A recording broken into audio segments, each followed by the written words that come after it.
Saudações a todos, meu nome é Josiane. Hoje eu e meu grupo iremos falar sobre os agregados biogênicos e fisiogênicos do solo. O nosso grupo é composto por mim, Josiane, pelo Daniel e pela Glenda. Bom, eu vou começar introduzindo um assunto sobre os agregados para vocês. E quando a gente pensa sobre o termo agregado, às vezes a gente não tem noção de como ele é importante para o solo e para as culturas em geral. O termo agregados do solo, ele descreve o resultado de diversos processos biológicos, físicos e químicos, que juntos eles promovem a união de partículas. Mais à frente eu vou mostrar uma imagem para vocês de como é a formação de um agregado. Bom, os agregados do solo são formados da união de partículas orgânicas e minerais, areia, silt e argila. A organização dessas partículas no solo é responsável pela estruturação. Mais à frente vocês também verão uma imagem logo a seguir sobre a estruturação do solo e de como é importante.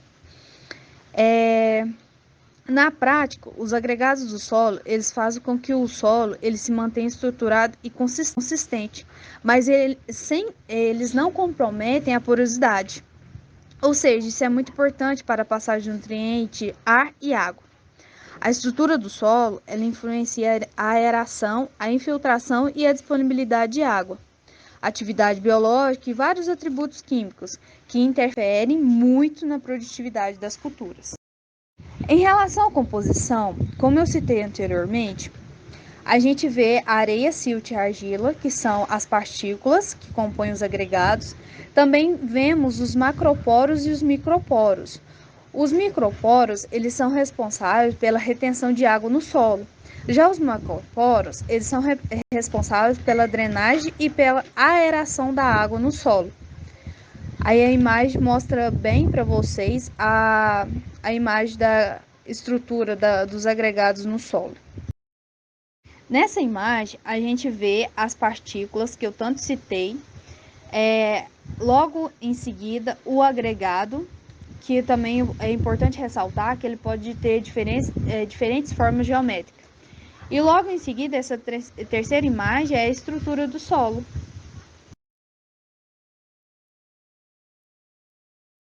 Achei interessante de trazer para a apresentação do nosso trabalho uma imagem que representa os agregados em diferentes situações no solo. A primeira imagem é um solo muito pulverizado, sem agregados. Isso é ruim porque ele retém pouca água e ele é muito suscetível à erosão e à compactação decorrente de alguma pressão mecânica. A gente também é importante citar a questão do uso de mecanização, que afeta muito os agregados. Nessa primeira imagem, a gente pode observar a questão do arado, que pulveriza muitos agregados. Na terceira imagem também, eu trouxe um solo muito compactado. E isso é muito ruim também para a questão da resistência à penetração das raízes. Atrapalha muito o desenvolvimento das plantas, além de reduzir a infiltração de água e oxigênio no solo. E também é decorrente do uso de mecanização, por exemplo, subsolador, que é muito usado pelos agricultores. E outra questão também que eu queria ressaltar é sobre o que afeta os agregados no solo. Também o uso da mecanização e também o manejo que é usado. Por exemplo, o convencional, ele afeta muito os agregados. E essa imagem do meio, de ambas, é a mais adequada, pois não é um solo muito pulverizado e também não é um solo muito compactado.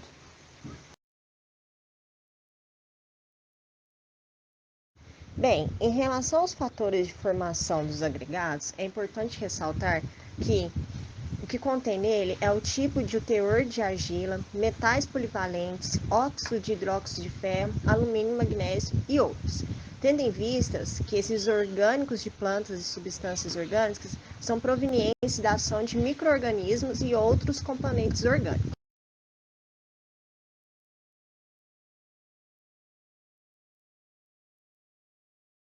Bem, os agregados biogênicos são aqueles que predominam a camada superficial do solo, devido à atividade biológica, tendo em vista que os agregados são classificados como biogênicos e fisiogênicos, nada mais é do que suas nomenclaturas, pois os que diferem mais são a questão da morfologia, tendo em vista que os agregados biogênicos apresentam formas arredondadas, como vocês podem ver do lado a figura que eu trouxe, e eles são formados também por fezes que são produzidos por indivíduos que atuam ali na fauna do solo.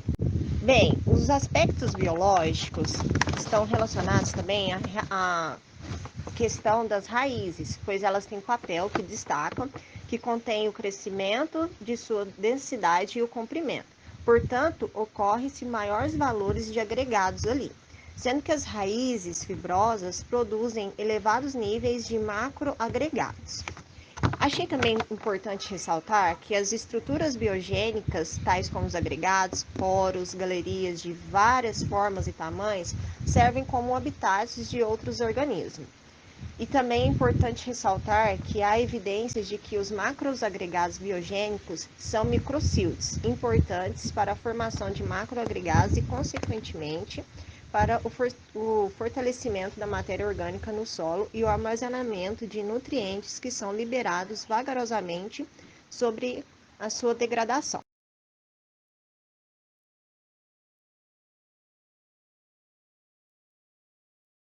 Falando um pouco sobre os agregados fisiogênicos, quanto à sua origem, eles são originados através de vários fatores. Dentre eles, como foi citado, tem também o tipo de argila, os polivalentes e essas circunstâncias que formam os agregados. Lembrando que os agregados fisiogênicos, eles são formados nas camadas mais profundas, nos outros horizontes.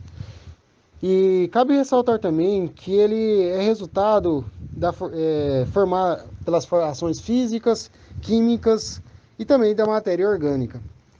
E quanto à sua forma, o que diferencia dos biogênicos, é que os fisiogênicos eles têm uma forma mais angulares, prismáticas, como podemos ver nessa imagem ao lado. Outro ponto também é quanto à aproximação da partícula unitária, em que elas têm relação com o ciclo de umedecimento e secagem dos agentes cimentantes, como por exemplo a matéria orgânica. Para evidenciar um pouco da nossa área, assim, trabalhos científicos que já foram abordados sobre esses contextos, trouxe aqui um trabalho cujo texto é Gênese de agregados sobre diferentes sistemas de uso do solo. E nesse trabalho fala bastante sobre os agregados biogênicos e fisiogênicos. Nesse trabalho tem uma tabela aqui que eu trouxe, é que através da elaboração desse trabalho, foi realizado lá no Paraná, nele fala sobre vários sistemas que foram utilizados em relação aos agregados, né? No caso, o sistema, nessa parte mais esquerda aqui, os agregados biogênicos, no sistema de plantio direto, SPD. Nele fala que na camada de 0 até 0,05 metros tem a menor concentração de agregados biogênicos. No caso, a porção de agregados fisiogênicos é maior. Já no outro sistema convencional, de floresta e também de pastagem, também apresenta menor quantidade de biogênicos. Já na outra camada, de 0,05 e 0,10 metros, também representa, em diferentes sistemas, no caso, na mesma área, só que em maior profundidade, também apresenta a menor quantidade dos biogênicos. Então, nessa região e nesse trabalho específico, foi caracterizado que nos horizontes tem maior proporção dos agregados fisiogênicos. Então, para concluir esse assunto, nosso trabalho teve como objetivo analisar os agregados biogênicos e fisiogênicos do solo. E teve em vista que são diferentes de acordo com sua origem. E além disso, esses agregados têm grande importância por conta de ser as estruturas do solo que são formadas. Então, pessoal, para encerrar esse trabalho aqui, nada melhor do que trazer umas frases bem engraçadas, né? Só que não, mas tem grande reflexão do nosso ramo, principalmente por se tratar sobre física do solo. Vamos aqui, pessoal, brincar um pouquinho aqui, ó. A primeira piada aqui é que o povo mais engraçado, potássio, potássio, potássio. Vixe, esse daqui não teve tanta graça não, mas é uma das coisas que também está relacionada nas piadinhas por conta da risada, né? Aí eles ficam utilizando bastante isso. Outra também que tem grande enfoque no mercado assim, bastante, é sobre essa daqui. Eu tenho uma nova piada sobre a análise do solo, mas vou utilizar do ano passado. Isso vale ressaltar que cada ano é válido fazer a amostragem de solos, fazer essa questão tudo, porque pode ter diferenciação de nutrientes nesse solo. Bom, outra aqui também é sobre o latossolo, que o latossolo a frase que está embaixo aqui do lado esquerdo, é que o latossolo é um solo antigo, então por isso que ele falou que a piada é velha. E tem várias outras piadas também que vocês podem relacionar aí e visualizar, que mesmo que não tenha tanta graça, assim, muito, mas tem grande conhecimento por trás disso, que ao longo do curso vamos ter bastante embasamento para achar um pouco de graça, né? Que isso é piada nerd. Mas, pessoal, muito obrigado pela atenção de vocês e até a próxima.